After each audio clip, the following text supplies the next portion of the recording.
کہ اب دنیا کا ٹرینڈ جو ہے وہ سوشل ڈیموکریسی کی طرف ہے. وہ بلینڈنگ جو ہے تھیسس اینٹی تھیسس کی، وہ سنتھیسس میں آ گئی ہے سوشل ڈیموکریسی میں. لیکن اس سوشل ڈیموکریسی کا سب سے جو کمزور پوائنٹ ہے وہ اس وقت یہاں پہ زیر بحث نہیں آیا ہے. ویسے میری جمعے کی تقاریر میں بیان کر چکا ہوں. دو چیزیں ہیں کہ جو اس کی تباہی کو انڈر رائٹ کریں گی. یعنی وہ تھیسس اینٹی تھیسس کا بھی تو فلسفہ یہی ہے کہ ایک تھیسس کے اندر جو کمی ہوتی ہے اینٹی تھیسس وجود میں آ جاتا ہے، اس کے مقابلے کا دعویٰ. پھر ان میں تصادم ہوتا ہے، پھر ایک سنتھیسس ہوتا ہے. وہ سنتھیسس بھی کامل نہیں ہوگا. کامل تو ہوگا اگر آپ آسمانی وحی کی پیروی کریں، تب تو کامل ہے. اگر رسولوں کا اتباع کریں تو کامل ہے. لیکن جب آپ چلا رہے ہیں اپنی عقل اور صرف یہ مادی جو بھی لاز ہیں نیچر کے، ان کے حوالے آپ نے اپنے آپ کو کیا ہوا ہے، تو پھر تو یہی ہوگا. تو دو خلا ہیں اس میں کہ جو اب ابھر کر سامنے آ رہے ہیں. پہلا خلا تو اس پوری تہذیب کے اندر وہ عورت کا مسئلہ، جس طرح سے ان کا خاندانی نظام شیٹر ہوا ہے، جس کا مظہر کیا ہے کہ سب سے زیادہ سوسائیڈ ریٹ دنیا میں سویڈن میں ہے. سوشل ڈیموکریسی کی جنت ہے اس وقت ناروے سویڈن کا نظام، اور ڈنمارک اس کے ساتھ شامل کیجئے. 3 ممالک جنت ارضی ہے اس اعتبار سے، جہاں یہ کہ وزیر بھی فائنانس منسٹر آف ڈنمارک، لوگوں نے ہمیں بتایا، سائیکل پر چل کر آتا ہے، بینک میں لائن میں کھڑا ہو کر کیوں میں لگ کر اپنا چیک کیش کراتا. اور ملکہ کو صرف 2 امتیازات حاصل ہیں. ایک تو یہ کہ ہسپتال میں ایک کمرہ اس کا مخصوص ہے، علاج اس کا بھی وہی ہوگا جو غریب سے غریب اور ویلفیئر پر زندگی گزارنے والا آدمی جو ہے، وہی ڈاکٹر، وہی علاج، وہی ملکہ کا ہوگا. لیکن ایک اسپیشل کمرہ ہے،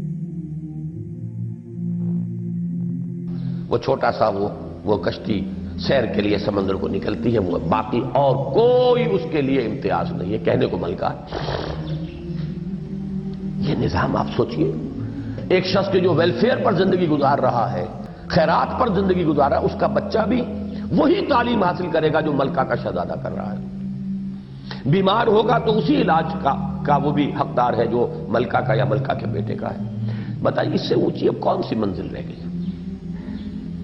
ایک اعتبار سے یہ معراج ہے، جنت ارضی ہے. لیکن عورت کا معاملہ، اس کی پامالی، اس کی بے حرمتی، خاندان کے ادارے کا شیٹر ہو جانا. آپ کو مادر ذات برہنہ عورتیں پڑی ملے گی سڑکوں کے اوپر. اور اس کا بھی سبب ہے، ایک صحافی، کوئی ویسٹرن صحافیہ پاکستان میں آ کے انہوں نے کچھ کتاب لکھی ہے یہاں کی سیاست پر. مجھ پر بھی کچھ فقرے چست کیے ہیں. میری ایک بات کو میں تو سمجھتا ہوں ڈیلیبریٹلی اس نے اس کو توڑا مروڑا ہے. کچھ تو اصل میں انٹرویو جو لیا تھا ہیرالڈ والوں نے، کچھ انہوں نے توڑا مروڑا تھا، کچھ مزید کسر اس نے پوری کر دی. جو اصل بات ہے اس کو سمجھ لیجیے.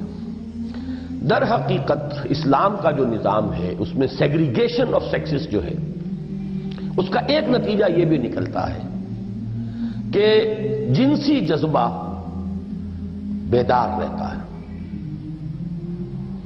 مطلب یہ کہ چشتی صاحب کی بات میں آپ کو بتا رہا ہوں. چشتی صاحب بیچارے چونکہ وہ بہت بوڑھے تھے اس وقت، یہ باتیں بھی کرتے تھے.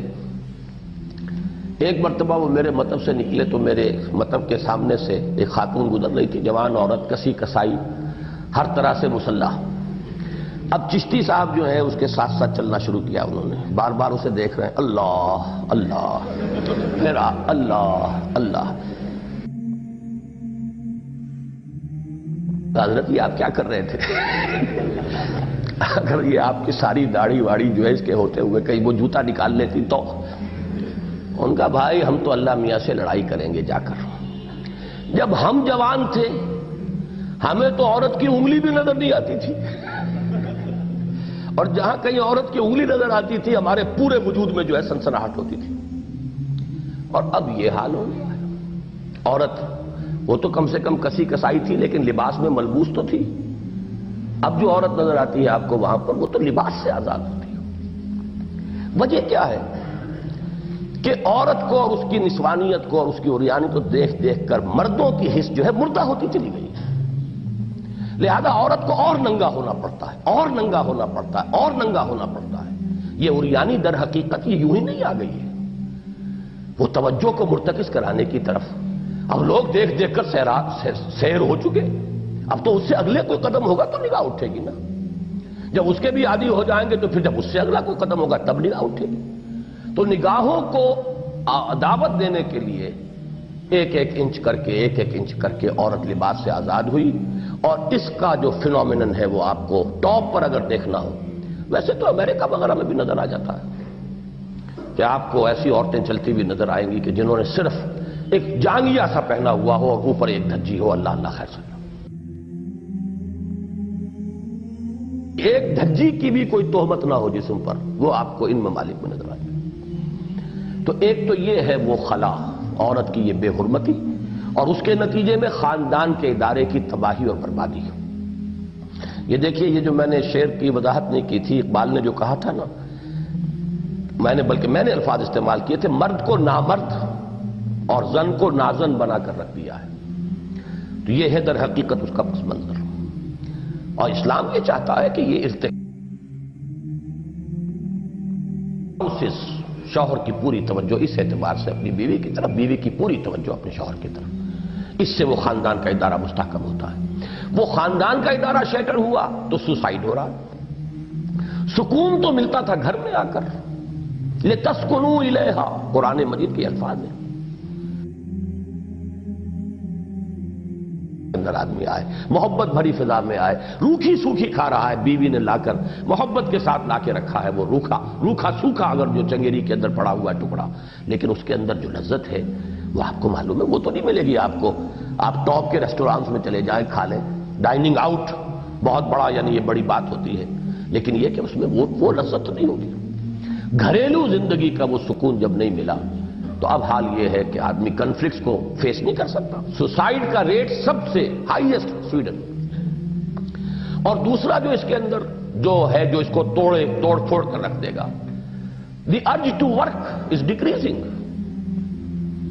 جب آدمی کو سب کچھ عیش سے مل رہا ہو، بغیر کام کیے تو کام کیوں کرے؟ ہمارے بہت سے لوگ جا کر وہاں بیٹھ کے چپک گئے. چند سال کام کیا تھا، اور ہمارے لوگ تو اکثر و بیشتر بے ایمان بھی ہیں. وہ تو جھوٹ موٹ کو اپنے آپ کو انفٹ کرا لیتے ہیں. انفٹ کرا لیا، بیٹھے عیش کر رہے ہیں. اب مل رہے ہیں ہزاروں روپے ماہانہ جو ہے مل رہا ہے. کچھ سچ مچ کے انفٹ ہو گئے، کچھ جھوٹ موٹ کے بن گئے. اب انہیں ویلفیئر مل رہا ہے. وہ ویلفیئر اس ملک میں آپ آ کر خون پسینہ ایک کر دیں اور پوری محنت صرف کریں، اور آپ کے پاس لاکھوں روپے کا جو ہے کیپٹل ہو، تب بھی آپ وہ سہولتیں حاصل نہیں کر سکتے جو وہاں پر ایک انفٹ آدمی کو مل رہی ہے. Then why to work? The urge to work is diminishing. یہی ہے اصل میں اسلام سے جب تقابل آپ کریں گے. اسلام جہاں ایک طرف انڈر رائٹ کرتا ہے بنیادی ضروریات کو زکوٰۃ اور عشر کے نظام سے، ساتھ ہی یہ تصور بھی دیتا ہے کہ یہ صدقات اور اوساخ الناس ہیں، یہ لوگوں کا میل کچیل ہے. تو غیرت کا تقاضا یہ ہے کہ اس سے فائدہ نہ اٹھاؤ. یہ بات یوں ہی نہیں ہے کہ لوگ زکوٰۃ لیے پھرتے تھے اور لینے والے نہیں ملتے تھے. کیوں؟ اپنی پریسٹیج، اپنی عزت کیوں اس کو ہم داؤ پر لگائیں؟ Why not work? کسب کی وہ اہمیت اور صدقات کو اوساخ الناس، اور اس میں مزید اضافہ کیا حضور نے اپنے آپ کو، اپنے خاندان کو بالکل اسے نکال کر باہر کھڑا کر دیا. اس میں اور اس کی حیثیت کو کم کیا ہے. ٹھیک ہے، جو آدمی ہو گیا ہے، پیچھے رہ گیا ہے، وہ مجبوری ہے، ٹھیک ہے، اسے دو، لیکن اس کو اس طریقے سے اتنا آنریبل نہ بنا دو اسے کہ پھر آدمی کے اندر کام کرنے کا جذبہ ہی نہ رہے. Right to work. یہ دو ہیں ان کے اندر جو انہیرنٹ ویکنیسز ہیں اس سوشل ڈیموکریسی کی، ایکسپلوڈ ہوں گے، اور پھر یہ کہ ان کے اندر سے کوئی اور اینٹی تھیسس برآمد ہوگا. بہرحال یہ ذرا اس سوشل تھاٹ کے سلسلے میں مزید چند باتیں آ گئیں.